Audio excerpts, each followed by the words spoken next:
बड़े ही कांटों के मार्ग से होती है। प्रीतम की प्राप्ति ऐसे नहीं होती। भगवत प्रेम बड़ी दुर्लभ वस्तु है। इसे पाने के लिए अपना सब कुछ बलिदान करना होता है।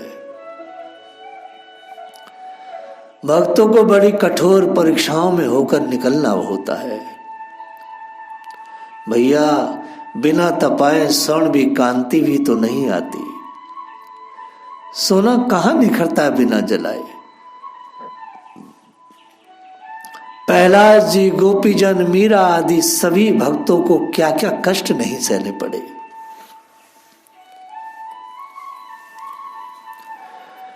प्रीतम की प्राप्ति बड़े कंटकाकीर्ण मार्ग से होती है। योग और भोग एक स्थान पर कैसे रह सकते हैं।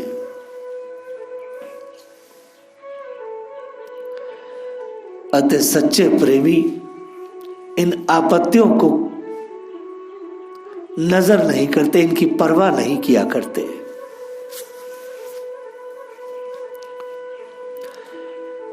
अपने प्रीतम से दृष्टि हटाने की उनमें शक्ति ही कहां होती है। वे तो सब प्रकार उसी के हो रहते हैं। अतः परिजन और गुरुजन कुछ भी करें या कहें, उन्हें उसकी परवाह नहीं होती। ये खुशी खुशी सब कुछ सह लेते हैं और आपत्ति विपत्तियों को वे अपने प्रीतम की छेड़खानी समझकर किसी प्रकार उन पर खींचते भी नहीं है। ये बड़ी बड़ी विपत्ति आती है, आपत्ति आती, वो सोचते हमारे प्रीतम हमें चिढ़ा रहे हैं, हमें छेड़ रहे हैं, हमसे मजाक कर रहे हैं। वो खींचते नहीं। अरे हमारे लाला मजाक कर रहे हैं, कोई बात ना, मजाक में ये भी सह लेंगे, बाकी मजाक। ये तो हुई सिद्धांत की बात। सच्चे प्रेमी के लिए दो ही मार्ग है, वह या तो सब कुछ सहन करे या सबको त्याग दे।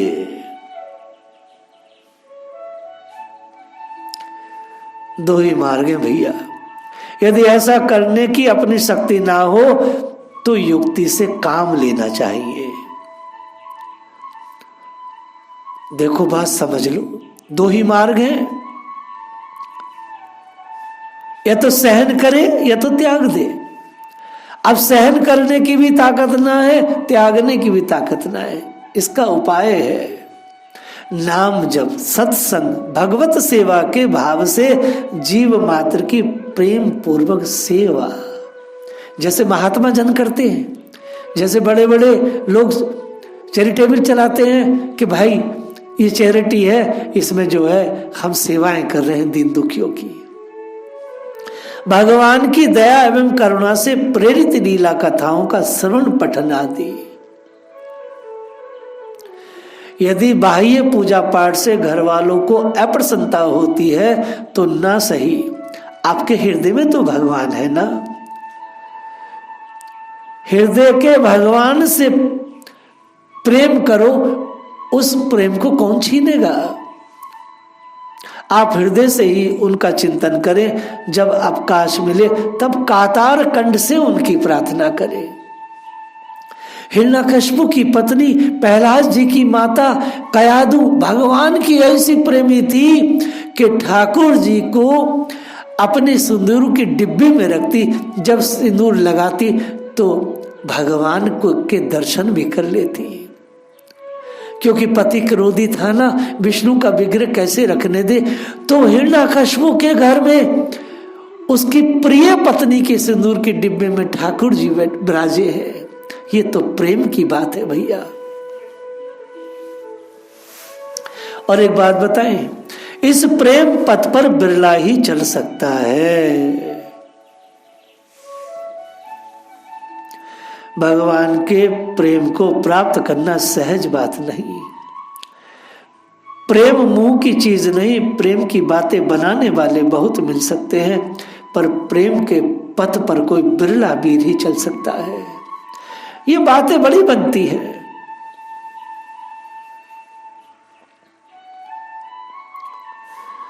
जब तक जगत के भोगों में आसक्ति है, शरीर के आराम की चिंता है, यश कीर्ति का मोह है, तब तक प्रेम के पथ की ओर निहारना भी मना है। उसकी बात तो करेगा कौन?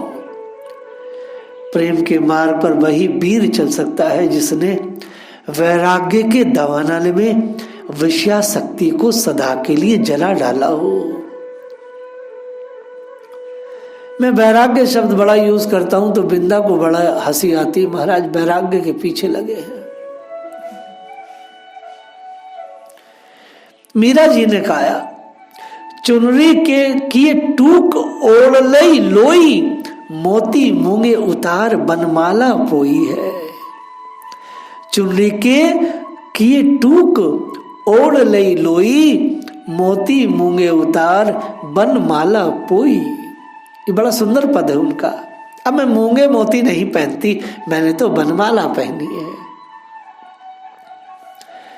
प्रेम के पद पर वही पग रख सकता है जो प्रेम मार्ग के कांटों को फूल की शैया, प्रेमास्पद के किए हुए तिरस्कार को पुरस्कार और महान विपत्तियों को सुख संपत्ति, और भैया अपमान को सम्मान और अपयश को यश समझता हो। क्योंकि भैया ये सब पथ उल्टा है। वे कोई ऐसा घृणित कार्य कभी नहीं करता है, परंतु अपमान तिरस्कार इत्यादि यदि आ जाए, विपत्ति आ जाए, कुछ भी आ जाए, तो वो तो प्रभु प्रसाद समझ के सेवन करता है, उनका स्वागत करता है। प्रेम पंक्तियों को प्रेमियों के निमित्त बहुत बड़े बड़ी चीजें, बड़ी बड़ी बातें कही गई हैं। प्रेम पंक्तियों को, प्रेमियों के कुछ शब्द मैं आपके सामने याद कर रहा हूं। नारायण घाटी कठिन जहां प्रेम को धाम, विकल मूर्छा सिसक वो ये मग के विश्राम। या सिसकना और मूर्छा ये इसके विश्राम है। नारायण पीतम निकट सोई पहुन हार, गेंद बनावे शीश की खेले बीच बाजार। ऐसे नहीं मिलता, अपनी गेंद को सिर बनाना पड़ता है, अर्थात कितनी ठोकरे कोई दे, इस मार्ग से हटना नहीं है। ब्रह्मादि के भोग सब विषम लागत ताही, नारायण ब्रजचंद्र की लगन लगी है जाई। ऐसे प्रेमी भक्त शीश उतार कर मरते नहीं, शीश उतारे फिरते, परंतु प्यारे के लिए जीवन रखते। मर जाएं तो प्यारे को दुख हो जाए, इसलिए जीते हुए मर जाते हैं अथवा मरकर भी जीते हैं। जिनकी ऐसी स्थिति हो गई है उनको धन्य है, उनके माता पिता को धन्य है, उनके देश को धन्य है, उन्हीं का जन्म सफल होता है। ऐसा करने पर जब उन्हें प्रीतम मिल जाता है, जब प्रीतम के साथ घुल मिलकर वे अपने आप को खो देते हैं, तब तो प्रीतम का स्वरूप ही बन जाते हैं। तू करते तू भया मुझ में रही ना हूं, तू करते तू भया मुझ में रही ना हूं। जब मैं था तब हरि नहीं, अब हरि है मैं नाही, प्रेम गली अति साकरी तामे दो न समाई। कबीर जी ने जो गाया है बड़ा सुंदर गाया है। जब मैं था तब हरि नहीं, अब हरि है तो मैं नहीं, प्रेम गली अति साकरी तामे दो न समाई, तामे दो न समाई।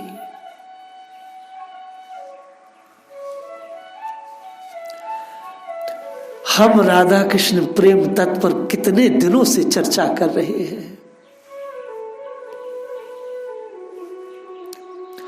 प्रेमा भक्ति में कर्म त्याग अपने आप हो जाता है। प्रेम में मतवाला भक्त अपने प्रीतम भगवान को छोड़कर अन्य किसी बात को जानता नहीं, उसका मन सदा प्रीतम श्री कृष्णाकार बना रहता है। उसकी आंखों के सामने सदा सर्वदा प्रीतम भगवान की छवि रहती है। दूसरी वस्तु में उसका मन जाता ही नहीं। श्री गोपियों ने कहा है, चित्तम सुखेन भवता अपहत गृहेषु। हे प्रीतम, हमारा चित्त आनंद से घर के कामों में आसक्त हो रहा था, उसे तुमने चुरा लिया।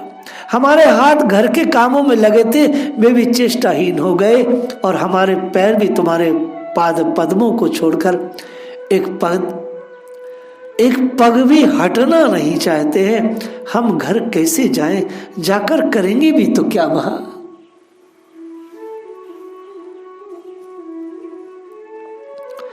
जगत का चित्र चित्त से मिट जाने के कारण वह प्रेमी भक्त किसी भी लौकिक स्मार्थ अथवा वैदिक शोध कार्यों के करने के लायक नहीं रहता। देखो लौकिक कार्य क्या है। खड़िया पलटन स्मार्थ कार्यों की निंदा करती है। इन मूर्खों को यही नहीं पता स्मार्थ का अर्थ क्या है। जय किशोरी हेडिंग डाल के लिखो। लौकिक का अर्थ है स्मार्थ। लौकिक कार्य माने स्मार्थ कार्य, माने संसार के कार्य, गृहस्थ के कार्य। बालक पैदा होता है तो उसका कार्य करना है, उसका जन्म संस्कार करना है। कोई व्यक्ति मरता है तो उसका मृत्यु संस्कार होता है। विवाह होता तो उसका संस्कार होता। हमारे यहाँ ये सब संस्कार हैं, ये सब लौकिक बातें हैं, अर्थात ये स्मार्थ कार्य है। इन मूर्खों से पूछो स्मार्थ कार्यों के बिना क्या भारत में रहने वाला हिंदू एक पल भी रह सकता है? खड़िया पलटन से पूछो जरा जाके। स्मार्थ कहते स्मार्थ हैं लोग ये। अरे पापियों, बिना स्मार्थ क्रिया के जीवन धारण हो सकता है क्या? अर्थात लौकिक कार्य। वैदिक कार्य माने शोध कार्य। शोध में वैदिक कार्य में बहुत सारी चीजें हैं, कथा में फिर कलह आ जाएगा। लेकिन लौकिक अर्थात स्मार्थ, वैदिक कार्य अर्थात शोध संप्रदाय, अर्थात शोध कार्य, यज्ञ इत्यादि। प्रेम की प्राप्ति होने पर लौकिक और वैदिक कर्म छूट जाते हैं। न तो लौकिक कर्मों में रुचि रहती है, न वैदिक कर्मों में। बात समझ में आ गई? स्मार्थ क्रियाओं में रुचि नहीं रहती, अर्थात यह कार्य वह कार्य, कुछ में रुचि नहीं, क्योंकि लौकिक में रुचि नहीं है और न वैदिक कार्यों में रुचि है। वेद कहते हैं यह यज्ञ करो वह मिलेगा, वह यज्ञ करो, इन सब में रुचि नहीं। जानबूझकर उनका स्वरूप से त्याग नहीं करना पड़ता। समर्पण का अर्थ उनका मन से समर्पण ही है। फिर जब प्रेम की उच्च दशा प्राप्त होती है तब विधि निषेध के परे पहुंच जाने के कारण सब कर्म स्वतः ही उसे विधि के बंधन से मुक्त कर अलग हो जाते हैं। ऐसी स्थिति का यही नियम है। परंतु जानबूझकर प्रेम के नाम पर शास्त्र विधि का त्याग करता है, उसे भक्ति की सिद्धि सहज में नहीं होती। ये बात ध्यान रखना। इसलिए जितने भी ये संप्रदाय हैं, जब तक भक्ति नहीं, और ये क्या करते हैं मूर्ख कहीं के, ये दीक्षा दिया और उन्हें सब कुछ उनका छीन लेते हैं। शास्त्र विधि का त्याग जब तक नहीं करना चाहिए जब तक कि श्री कृष्ण के चरणों में पूर्ण प्रेम प्राप्त ना हो जाए, नहीं तो बहुत अपराध लगता है। भक्ति में सहज सिद्धि नहीं मिलती केशवदास, भक्ति में सिद्धि नहीं मिल सकती, किसी को ना मिली ना मिल सकती है। विधि निषेध के ऊपर उच्च स्तर में पहुंच जाने पर परमात्मा के सत्य स्वरूप में इतनी प्रगाढ़ तल्लीनता हो जाती है कि समस्त नियमों के बंधन अपने आप टूट जाते हैं, अपने आप टूटते हैं। वहां का नियम ही स्वाभाविक स्वच्छंदता है। जो प्रेमी होते हैं ना वो स्वच्छंद रहते हैं, लेकिन अभी नकली है, प्रेम तो है नहीं, और सब छोड़ दिया विधि, तो पाप लगेगा, बहुत बड़ा पाप लगेगा। मैंने बड़े बड़े नकली प्रेमियों को देखा, बस बेचारे धक्के खा रहे हैं।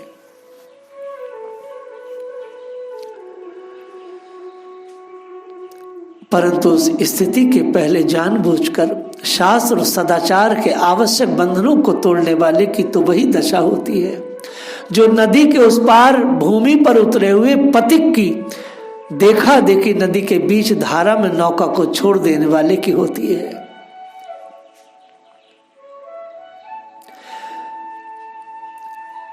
संत शिरोमणि प्रेममयी गोपियां,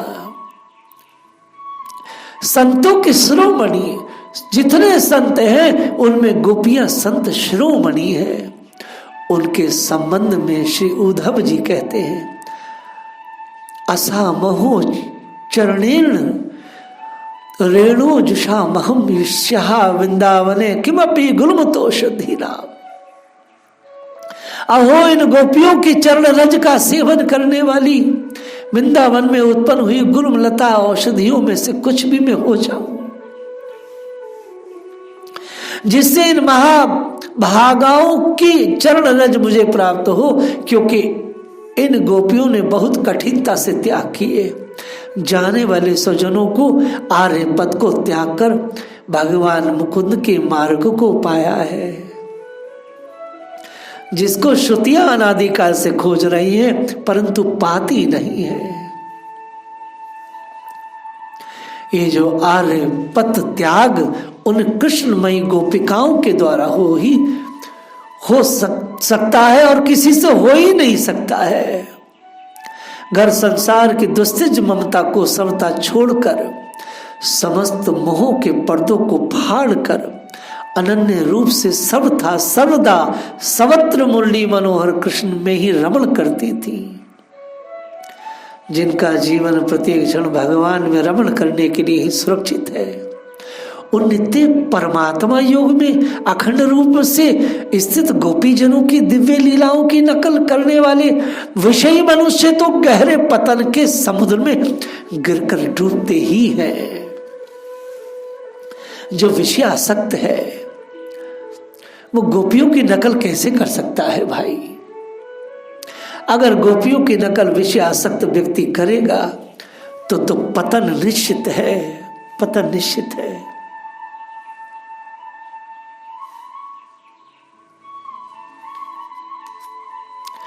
देखो भैया, प्रेम एक में होता है और भगवान में ही होना संभव है। प्रेम का वास्तविक अर्थ तो है भैया भगवत प्रेम। मैं बार बार कह रहा हूं, कोई स्त्री पुरुष से करे, पुरुष स्त्री से करे, वो प्रेम नहीं है भैया, वो तो वासना है या शरीर की जरूरत है या समाज की जरूरत है, लेकिन भैया वो प्रेम नहीं है। वस्तुतः प्रेम शब्द तभी सार्थक होता है जब वह श्री भगवान में होता है।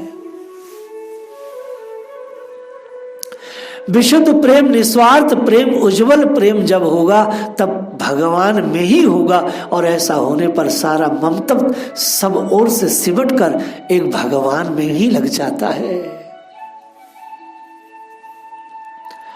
देखो, मैं लाखों लाखों बार प्रेम शब्द बोलता हूं।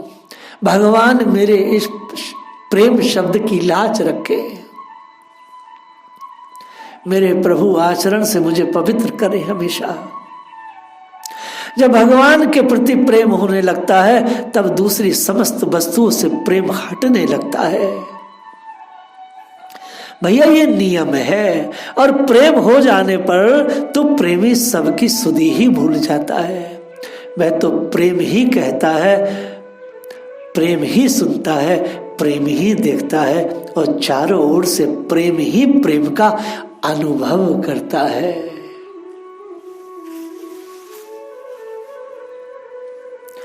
प्रेम की पूर्णता कभी होती नहीं। मुझे पूर्ण प्रेम प्राप्त हो गया, इस प्रकार का अनुभव प्रेमी कभी करता ही नहीं, कर सकता नहीं। प्रेमी को अपने प्रेम में सदा कमी का अनुभव होता है। हे नाथ, मुझ में वो बात नहीं, हे कृष्ण मुझ में वो बात नहीं जो तुम्हारे दीवानों में पाई जाती है, जो तुम्हारे प्रेमियों में पाई जाती है, तुम्हारे दीवानों में पाई जाती है, वह मुझ में बात नहीं। तुम्हारे दीवाने गोपियां हैं, ब्रजवासी है, मीरा है, प्रहलाद जी है, ध्रुव है, पांचों पांडव हैं आपके दीवाने। हे नाथ, मुझ में वो अदा नहीं, वो दीवानगी नहीं जो तुम्हारे भक्तों में पाई जाती है।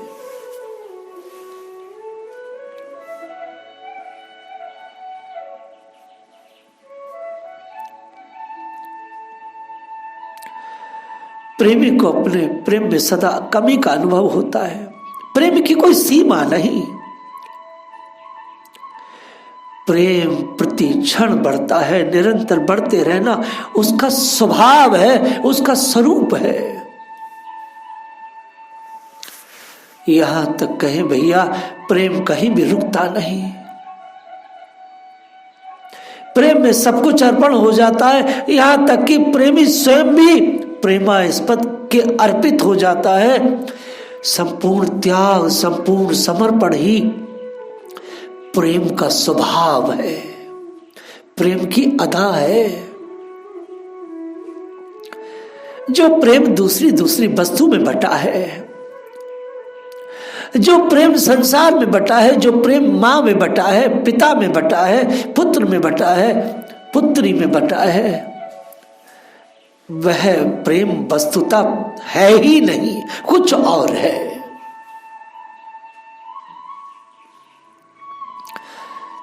मैं बार बार कहता हूं, प्रेम वाणी का विषय है ही नहीं।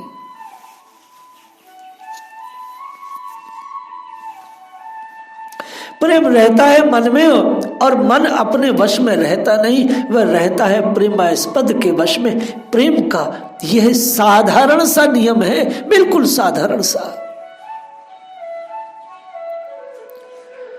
इसलिए संसार में सिर्फ यदि प्रेम हो सकता है तो श्री कृष्ण से, इसलिए श्री कृष्ण को प्रियतम बनाओ। जय राधा।